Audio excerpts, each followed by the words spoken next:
Hold on. Hello? Hi, this is Stuart Sinclair from the Stuart and Mike Show. We are actually in the middle of filming. I love you too, bye. Just ruined the whole film now! Just ruined it! Jeez! Bye. So loud, man. Fuck. Christ.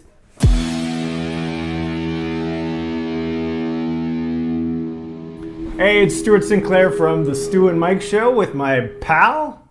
Mike Samra. I have nothing to say. Okay, so this is Mike Samra. No, He's from getsold.ca. Let's do it. Start from the top. Sorry, start from the top. Go for it. Ready? In 3, because Mike's a cock. 2, 1. Hey, it's Stuart Sinclair here with my good pal, Mike Samra. And welcome to the Stu and Mike Show. See, I even stole another little bit here. And today's topic is things and stuff. I'm not allowed to make topics. Apparently my topics Today's are not important. topic is, actually we have two topics. The truth behind being a realtor in 2022 and how to create your own personality above others as a realtor. Interesting. It's very interesting. So what does it take to be a realtor in 2022, Stuart Sinclair? Well, you know, actually a lot of hard work. That's the biggest thing. Yeah. Just hard work. Yeah, that's it. We're done. Thanks. I think so. I think a lot of people are miss something. They're misinformed about what it is to be a realtor. Realtors throw crap on social media all the time, all the glamour, all the fun stuff, but it's a little tougher than what $1 Million Listing LA says or Selling Sunset says. Yep. You know, they go and they sell a $4 million house each week. Then they go and have mimosas. You know, it's all good.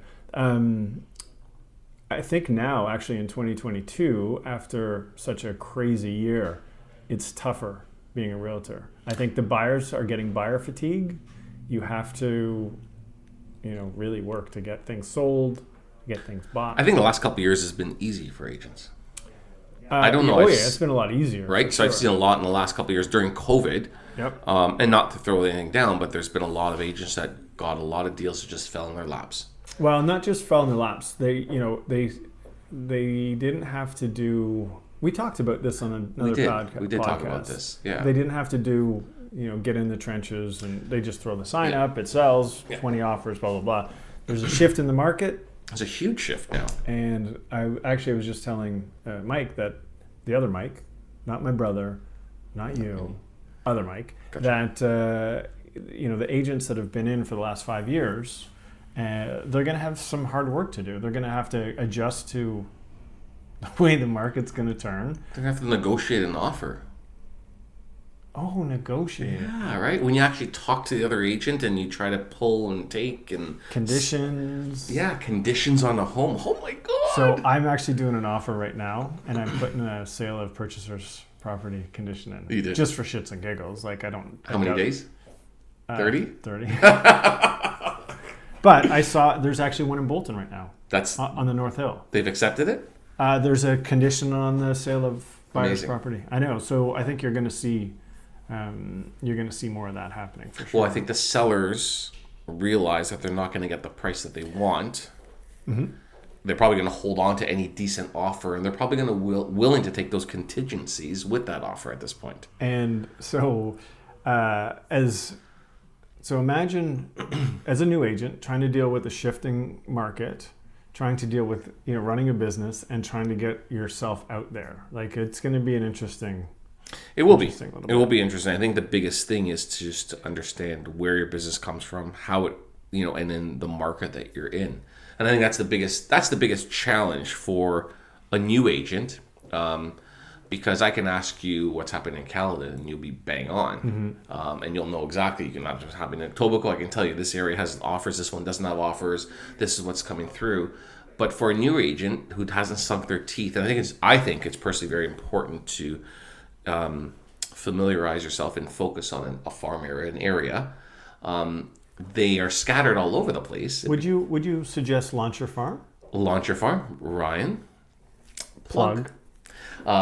Which is a great thing. If you get a chance, go on Ryan's Launcher Farm and take a look at that. But I think that's where, I really think that's where it should start for an agent, because then you will totally understand. I've had 4 agents in the last 3 months list homes in my farm area, and they're off mark. They're still really? Listed. They're totally off mark. Well, yeah. And so now that it's shifted, yeah, and they didn't understand. So, I mean, for me, I know exactly every single house that's listed in my farm area, how many offers on offer night. I know what it sells for. I know all that stuff. Well, the one thing that I think we're going to have now is agents have thrown so much onto social media, me included, about, oh, yeah, we sold it in 45 minutes and we got gazillion dollars over asking, that the public is seeing that as, hey, look, we're going to get this much money for our house. How are the agents going to come across to the public now saying, hey, I'm 45 days on the market and we haven't even seen a showing? Well, I know specifically a listing in my farm area that it's an agent that we both know that just reduced it, right? Just reduced the price. And he's probably gonna keep on chasing that market right now. And I listed something around the corner, and I bet you I'll have it sold in 10 days. Great. 10 days, everybody's like, oh, wow. But so for long. 98% of asking price, maybe 97, 98, something like that. But that's my last listings I've been selling for, because I haven't been going through that whole process of the holding offer. Yeah, I don't do that anymore. That's the, hopefully things, now it's going like this. Hopefully they balance out and I think can negotiate and stuff. I have a feeling that around May we're going to see a bit of a, it's been a long winter. A splurge? Well, not a splurge, but I think everybody kind of, the market's slowing. Let's throw our house on the market. Like, are you finding? I know in my area there's a ton of listings. Yeah. So in Bolton, at one point there was 4 listings only. Yes, and how many now? And now I believe there's 48. Wow. Right. So if it gets saturated anymore, I believe we're going to shift into a buyer's market. 43. Sorry. Wow. So, and I bet you that some of those that have disappeared got terminated or suspended. So it's definitely, I don't know if it's a buyer's market because prices are still crazy. Well, prices and supply and demand are 2 different things, right? Well, not so much 2 different things, but I think as the inventory rises, your buyer can now go to the other place and say, listen, I'll put an offer. It's conditional on my sale of my house. Now take it or leave it. And the seller's got to realize, shit, there's 25 other things to choose from. And if they're in a position where they've already purchased, they're screwed. So out of those 43 in Bolton right now, 9 of them are price changes. Wow. I'm sure some of those are priced back up. Yeah, there's a few of them that are priced up. So those who don't know, so what ends up happening is that when you're putting a house for sale and you're doing the offer night, you're doing the bidding war, usually you price it a little bit lower. So let's say the whole, you're trying to get 1.2, you'd probably put it at $999. So just under $1 million. After the 7 days, when you don't get any offers, you will do a price change, and you'll see a PC next to the price, and you put the price back up to 1.2 million. And when we see price changes now in this time, it's more or less price changes from low to high on most of them. Out of these 9, 7 of them are priced up. They're priced increase. So 7 listings were holding offers. They obviously either didn't get any offers or didn't get the offers they wanted, and now have put the price up to where they really want to sell the house at, which is interesting. Yeah, no, there's going to be an adjustment for sure. It's already taking place as we speak. Yeah, but yes, there already is an adjustment. We'll see what happens in the next little month. So back to what it takes to be a realtor in 2022. We have 68,000 realtors in the Toronto Real Estate Board. I know every one of them. I don't know many of them. No. Well, actually, it's funny. I was talking to Stephanie about somebody she knows that's a part-time agent, and they're still allowing people to have a full-time job and then be part-time real estate agents. And is it California? They're not allowed to? I don't know if... There's a couple of states. No, it's not California for sure. I know there are a couple of states, my U.S. friends, you can chime in, but I know there's a couple of states that you're required to do this full-time and not do it part-time. Yeah, makes sense. But yeah, I mean, there's still part-time agents And it depends on what they want out of it. Yeah. If they want to just do one deal for a friend or not a friend. I have a good buddy of mine. He's a cop. Mm-hmm. He sold a shitload of homes last year. He does amazing. And he primarily focuses on the blue family, the cops, all former cops or new cops. And that's what he does. But he works full time as a cop and sells real estate. So people that are... Oh my God, I am full-time realtor, part-time cop. Oh, there you are. I'm a volunteer firefighter. Are you really? No. You know where I got that from?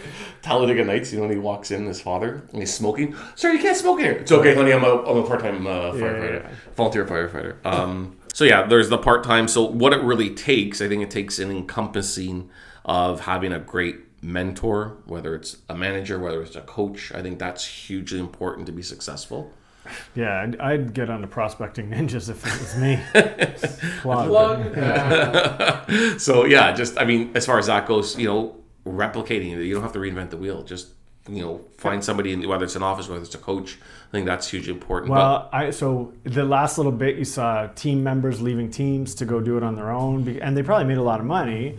But I bet you'll start to see them come back. They'll come back. I'm sorry, because it is tough. It's really tough to be a realtor, and it is. And unless you are a spouse of one or in the business, you don't really know. Yeah. And it's funny because talking to Stephanie about stuff, she's like, "Oh my God, really?" I'm like, yep, that happens. And she doesn't understand that, but that's the public. The majority of the public 100%. doesn't, right? And how many times Melanie hears people, someone says, I think I'm getting my real estate license. And she's like, do you understand the phone calls that my husband gets, the shit he has to talk to, the amount of marriage counseling he does to people, or just dealing with all the, so there's a lot involved in it. It doesn't necessarily just come with about selling the house. Yep. It encompasses a lot. You're basically moving somebody's whole life to somewhere else. So and you're dealing with the emotional, the financial aspect of it, everything that it goes along with it. So it's huge. Sorry, let's go back on to the next okay, what's the next topic? So we actually didn't cover anything at all in that topic, so that's fine. It was fine. We don't really talk about anything really. No. We just kind of shoot the shit. How to create your personality above all others as a realtor. Do you want to hit that one? Sure. How to create a personality. Well, I don't think you create a personality. Sure you do. You create a personality. Sure you create a persona. Persona would be a better thing. A persona, but to a certain degree. But then again, it comes back to our very first topic of, are you selling out? Oh. So when you went into the realtor game, you came in with a certain mindset, correct? Yes, that's you adjusting your persona based on your career. But my character, core value, none of that really changed, right? So so Stu, I remember meeting you 10 years ago, 14 years ago, where you went in, you wore a lumber jacket and socks and boots, and that's how you go to listing appointments, and that's who you attract. You're not going to attract that, suit and tie CEO executive. You're going to attract this type of farm person or this type of country person, and there's nothing wrong with that.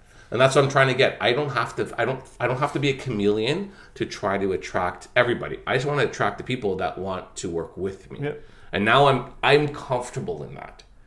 I don't need to go out and be the chameleon and try to attract this whole demographic.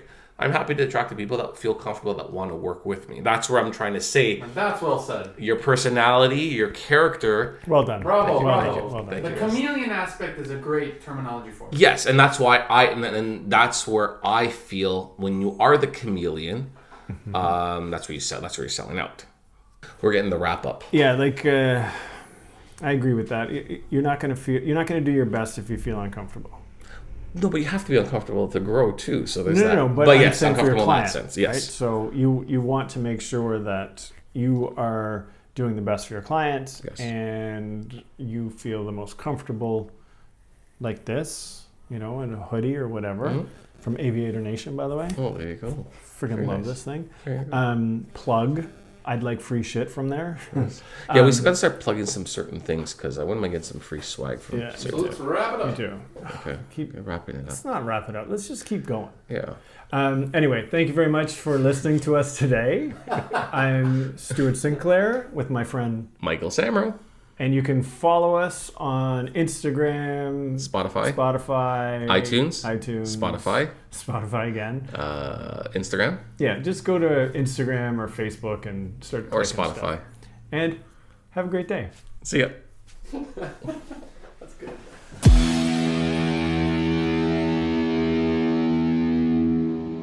Make sure you check out the Stu and Mike Show on all major platforms.